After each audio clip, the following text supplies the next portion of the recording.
اعوذ باللہ من الشیطان الرجیم بسم اللہ الرحمن الرحیم۔ آج کل آپ نے انجینئر مرزا کے نام جیسا فتنہ تو سنا ہی ہوگا۔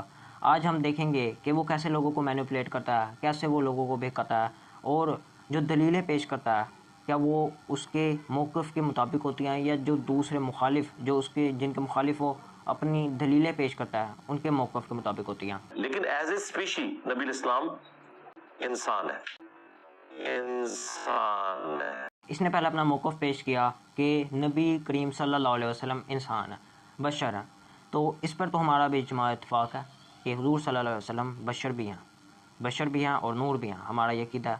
تو یہ آگے دلیل دیں گے بشریت پر۔ یہ دلیل ان کے لیے ہے جو یہ نہیں مانتے کہ حضور صلی اللہ علیہ وسلم بشر نہیں ہیں، لیکن ہم ان کی ویڈیو دیکھتے ہیں اور آپ کو میں بتانا چاہوں گا کہ یہ کس طرح لوگوں کو مینیپولیٹ کرتا ہے۔ مطلب دلیل جو ہے اس نے دینی چاہیے۔ اس کا موقف یہ ہے کہ حضور صلی اللہ علیہ وسلم کی ذات ایز اے اسپیشی نور نہیں ہے، اس کو دلیل اس چیز پر دینی چاہیے، لیکن یہ دلیل دے گا کہ حضور صلی اللہ علیہ وسلم بشر ہیں، جس پر ہماری بحث ہی نہیں ہے۔ بحث اس بات پر ہے حضور نور ہیں یا نہیں ہیں، لیکن یہ کس طرح مینیپولیٹ کرتا ہے یہ آپ کو میں دکھاتا ہوں، آگے آپ ویڈیو دیکھیں ذرا۔ اگر آپ کو دکھ ہوا ہے تو آنسو نکلے ہیں، بخاری مسلم میں ہے۔ غزوہ احد پہ چوٹ لگی، بخاری مسلم میں ہے کہ آپ کے دانت بھی شہید ہوئے اور خون بھی نکلا۔ وہ سارے معاملات جو ایک انسان کے ساتھ اٹیچ تھے ان کے ساتھ تھے۔ جی، جو معاملات انسان کے ساتھ منسلک ہوتے ہیں وہ حضور صلی اللہ علیہ وسلم کے ساتھ تھے، لیکن حضور صلی اللہ علیہ وسلم کا ہر عمل ہم امتیوں کے تمام اعمال سے زیادہ افضل ہے۔ حضور صلی اللہ علیہ وسلم کی ذات بشریت میں اعلیٰ ترین بشر اور نورانیت میں اعلیٰ ترین نور ہے۔ سورہ بنی اسرائیل میں ہے کہ اگر زمین پر فرشتے آباد ہوتے تو ہم فرشتوں میں پیغمبر بھیجتے، چونکہ انسان آباد ہے تو انسانوں میں سے آئے گا۔ جی، زمین میں انسان آباد ہیں تو انسانوں میں سے ہی نبی بھیجے، اور اگر فرشتے ہوتے تو فرشتوں میں سے بھیجتے۔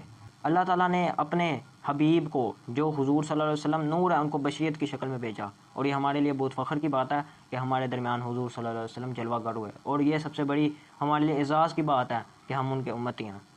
ہم وہ اس نبی کی امت میں سے ہیں جو خاتم النبیین ہیں، امام الانبیاء ہیں، رحمت للعالمین ہیں۔ نو کے اعتبار سے انسان تھے۔ جی، اب انہوں نے اپنا موقف سامنے رکھا ہے۔ پہلے یہ ایک تو مطلب کہ بشریت میں بحث کر کے جس کا کوئی میٹر ہی نہیں، جس پہ کوئی مطلب کہ ہم مانتے ہیں کہ حضور صلی اللہ علیہ وسلم بشر ہیں، لیکن ایک ہی وقت میں حضور بشر بھی ہیں اور نور بھی ہیں، اور آپ نے اب اپنا موقف رکھا ہے تو پیچھے جو انہوں نے باتیں کی تو بھائی دیکھو ذرا ان کا مینیپولیٹ کرنے کا طریقہ ذرا غور سے دیکھو، یہ کس طرح لوگوں کو اپنی طرف مینیپولیٹ کرتا ہے۔ مرتبہ تو پھر آپ کا یہ ہے کہ کوئی فرشتہ بھی نہیں آپ کے مرتبے کو پہنچ سکتا۔ جی ہاں، کوئی فرشتہ حضور صلی اللہ علیہ وسلم کے مقام تک نہیں پہنچ سکتا۔ اللہ تعالیٰ قرآن مجید میں سورہ مریم میں فرماتے ہیں، ہم نے اپنا فرشتہ حضرت مریم رضی اللہ عنہا کے پاس آدمی کی شکل میں بھیجا۔ تو آپ یہ بتائیں کہ اللہ کا فرشتہ، جس کو آپ نے کہا کہ اللہ تعالیٰ کا کوئی فرشتہ حضور کے مقام تک نہیں پہنچ سکتا، تو اللہ کا فرشتہ نور ہو کر انسانی شکل میں آ سکتا ہے، تو حضور صلی اللہ علیہ وسلم کا تو مقام و مرتبہ کتنا اعلیٰ ہے، وہ نور ہو کر بشر کی شکل میں نہیں آ سکتے۔ اور ہمارا موقف یہ ہے کہ حضور صلی اللہ علیہ وسلم ایک وقت میں نور بھی ہیں اور بشر بھی ہیں۔ یہ بات ہم آپ کو آپ کی دلیل سے پیش کریں گے۔ اور یہ میں سمجھتا ہوں اگر آپ اسپیشی کے اعتبار سے رسول اللہ کو نور ثابت کرتے ہیں تو پھر اس کا مطلب یہ ہے کہ فرشتے بھی نور سے ہیں اور نبی اسلام بھی نور سے ہیں، اور آپ انسانیت کی تذلیل اس حوالے سے کرنا چاہتے ہیں کہ اللہ تعالیٰ نے اشرف المخلوقات انسان کو بنایا ہے، اللہ تعالیٰ نے اپنے پیغمبر کو اسی اسپیشی میں مبعوث کیا ہے جو اللہ کے نزدیک اشرف المخلوقات تھی۔ جی، انسان اشرف المخلوقات ہیں، اور اس کو شرف اس لیے یہ ملا کیونکہ حضور صلی اللہ علیہ وسلم بشریت کی شکل میں تشریف لائے۔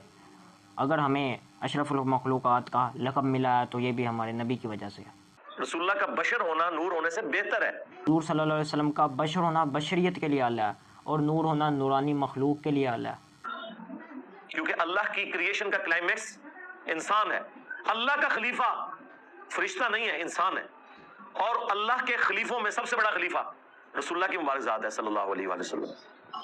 تو آپ نور ہدایت ہیں۔ قرآن میں جو سورۃ المائدہ کی آیت نمبر 15 ہے، قد جاءکم من اللہ نور و کتاب مبین، بے شک اللہ کی طرف سے تمہارے پاس ایک نور اور ایک روشن کتاب آ گئی۔ اس کی تفسیر میں جو اہل سنت کے پہلے مفسر ہیں بڑے لیول پہ، جنہوں نے تفسیر ابن جریر جسے تفسیر تبری کہتے ہیں 310 ہجری میں فوت ہوئے، 310 ہجری میں، حافظ ابن کثیر سے بھی 400 سال پہلے، اور حافظ ابن کثیر نے اپنی تفسیر میں زیادہ تر انہی سے نقل کیا ہے۔ انہوں نے اس آیت کے تحت لکھا ہے کہ یہاں نور سے مراد رسول اللہ کی ذات ہے۔ قرآن مجید میں بھی حضور صلی اللہ علیہ وسلم کی ذات کو نور کہا گیا۔ ہم مانتے ہیں اشرف تھانوی صاحب نے بھی نشر الطیب میں لکھا ہے کہ رسول اللہ نور ہے. یہ اب اپنے بابوں کی دلیلیں پیش کر رہے ہیں کہ حضور صلی اللہ علیہ وسلم نور ہے اور ہم مانتے ہیں. اور بھائی اپنی دلیل کو ذرا اس طرح کر کے اپنے منہ پہ رکھ کے دیکھو کہ اس میں لکھا کیا ہوا ہے کہ حضرت جابر بن عبداللہ رضی اللہ عنہ حضور صلی اللہ علیہ وسلم کے پاس حاضر ہوئے اور ارشاد فرمایا میرے ماں باپ آپ پر قربان، یا رسول اللہ مجھے بتائیے کہ اللہ تعالیٰ نے سب سے پہلے چیز کون سی بنائی؟ تو رسول اللہ صلی اللہ علیہ وسلم نے ارشاد فرمایا اے جابر، اللہ تعالیٰ نے سب سے پہلے اپنے نور سے تیرے نبی کے نور کو پیدا فرمایا. ٹھیک، تو اللہ تعالیٰ نے سب سے پہلے اپنے نبی کو اپنے نور سے پیدا فرمایا. ہم مانتے ہیں. یہ حدیث مبارکہ، اللہ تعالیٰ نے اپنے نور سے نبی کریم صلی اللہ علیہ وسلم کے نور کو تخلیق فرمایا، اور یہ سب چیزیں بنانے سے پہلے. اور اس کے بعد تم کہہ رہے ہو کہ ہم حضور صلی اللہ علیہ وسلم کی ذات کو نور ہدایت مانتے ہیں.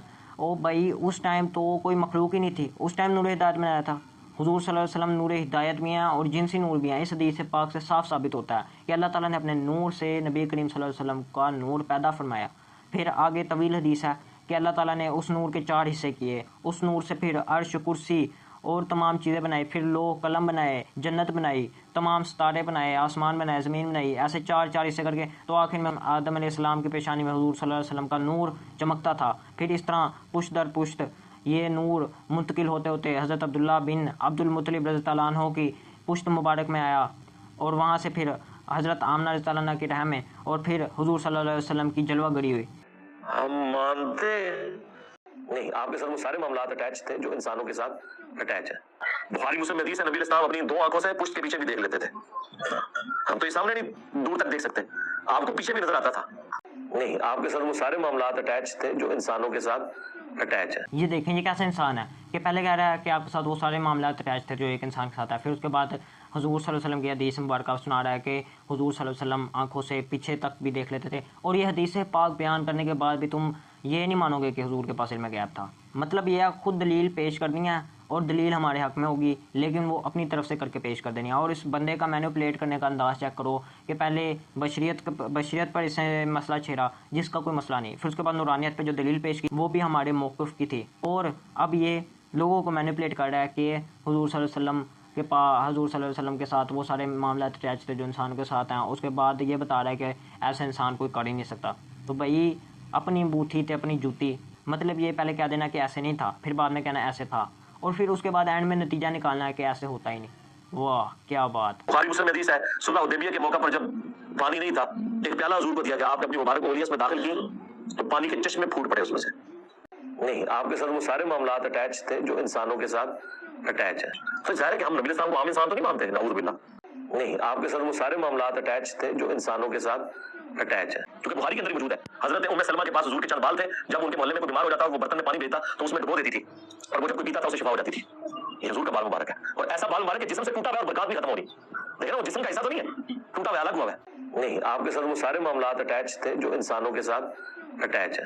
تو آپ اس کے مینوپولیٹ کرنے کا انداز دیکھیں. پہلے یہ کہہ رہا ہے کہ حضور نور نہیں ہے، اپنا موقف سامنے رکھا، پھر اس کے بعد حضور کے بشر ہونے پہ دلیلیں دی جو ان کے لیے ہے جو بشر نہیں مانتے. پھر اس کے بعد اس نے بات کی کہ حضور صلی اللہ علیہ وسلم نور نہیں ہے، اور جو اس نے بعد میں دلیلیں پیش کی وہ بھی اس کی بات کے مخالف ثابت ہوئی، اور اس کے بعد حضور صلی اللہ علیہ وسلم کے واقعات سنانے لگ گیا.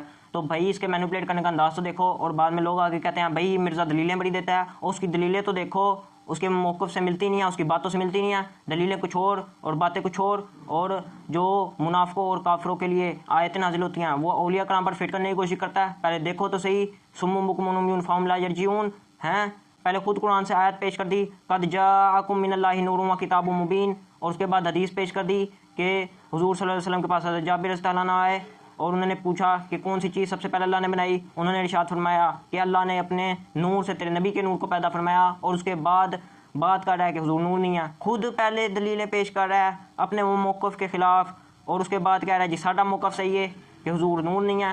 اور پہلے اس کی دلیلیں جو دے رہا ہے جس پہ تم بڑا پھدکتے ہو اس کو دیکھو تو صحیح غور سے، اور اولیاء کرام پہ تم باتیں کرتے ہو، اور ان کے بارے میں جو تم کافروں کے لیے جو آیتیں نازل ہوتی ہیں وہ پڑھتے ہو، اور وہ آیتیں تو تم پر فٹ ہو رہی ہیں. صم بکم عمی فہم لا یرجعون، سن دینے لیکن سن نہیں سکتے، سنتے ہیں اس کی لیکن سنتے نہیں ہیں، مانتے نہیں ہیں. سنتے ہیں حضور نور ہے، مانتے نہیں ہیں. بولتے ہیں حضور نور ہے، مانتے نہیں ہیں. دیکھتے ہیں دلیلیں، مانتے نہیں ہیں. صم بکم عمی فہم لا یرجعون. ہمارا موقف یہ ہے، اہل سنت والجماعت کا عقیدہ یہ ہے حضور نور بھی ہیں اور بشر بھی ہیں، بشر ہیں تو بشریت میں اعلیٰ، اور نور ہیں تو نورانی مخلوق میں اعلیٰ۔ اور اعلیٰ حضرت نے بھی کیا شعر پڑھا، تیری نسل پاک میں ہے بچہ بچہ نور کا، تو ہے نے نور تیرا سب گھرانہ نور کا، ہن گلاں کرو تسی تانوں جلا کے رکھتا ہے اعلیٰ حضرت نے۔ ہمارے موقف والی دلیلیں خود پیش کر کے تو ہمیں جھوٹا قرار دینے کی کوشش کرتے ہو۔ لانتی ہو، پہلے اپنی دلیلیں تو دیکھو۔ بہت لوگ تیری منجی تھلے ڈانگ پھیری ہے، لیکن ایسے ہی دے منڈے نے تیری منجی تھلے ڈانگ نہیں پھیرنی، تیری پوری منجی چک کے سٹ دینی ہے۔ آؤ، اللہ تعالیٰ ہمیں اس طرح کے فتنوں سے دور رہنے کی توفیق عطا فرمائے۔ اللہ تعالیٰ ہمیں اپنے عقائد صحیح رکھنے کی توفیق عطا فرمائے۔ اللہ ہمیں اپنی اور اپنے نبی کی محبت عطا فرمائے، اور حق اور سچ کو دیکھ کر اس پر چلنے کی توفیق عطا فرمائے۔ آمین بجائے خاتم النبیین صلی اللہ علیہ وسلم۔